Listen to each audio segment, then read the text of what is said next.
रानीपुर जी Pirani Haveli में वहशत जो शिकार मुलाज़िमा बाड़ी फातिमा फरोड़ो सां जिनसी ज़्यादती ऐं तशद्दुद जी तस्दीक थी वई आहे।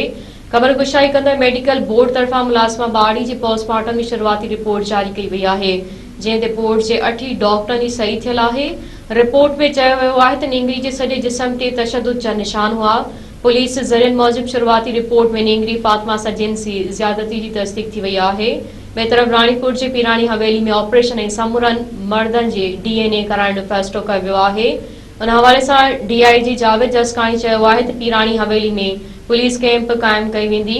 हवेली जे समूरनि मर्दनि जा DNA लाइ सैंपल वरिता वेंदा ऐं हवेली में मौजूद समूरनि ॿारनि खे बाज़ियाब कराए घरनि ॾांहुं उमाणियो वेंदो। मुख्य जवाबदार असद शाह जा DNA लाइ सैंपल वरिता विया आहिनि। DIG सखर जो वधीक चवणु आहे त रानीपुर जे अॻूणे SHO जो वधीक रिमांड वठण जो फ़ैसिलो कयो वियो आहे। वॾे मुंशी डॉक्टर ऐं डिस्पेंसर जो पिणु रिमांड वरितो वेंदो। जवाबदारनि खे हक़ीक़तूं लिकाइण ऐं बिना पोस्टमार्टम जे लाश दफ़नाइण जे केस में नामज़द कयो वेंदो।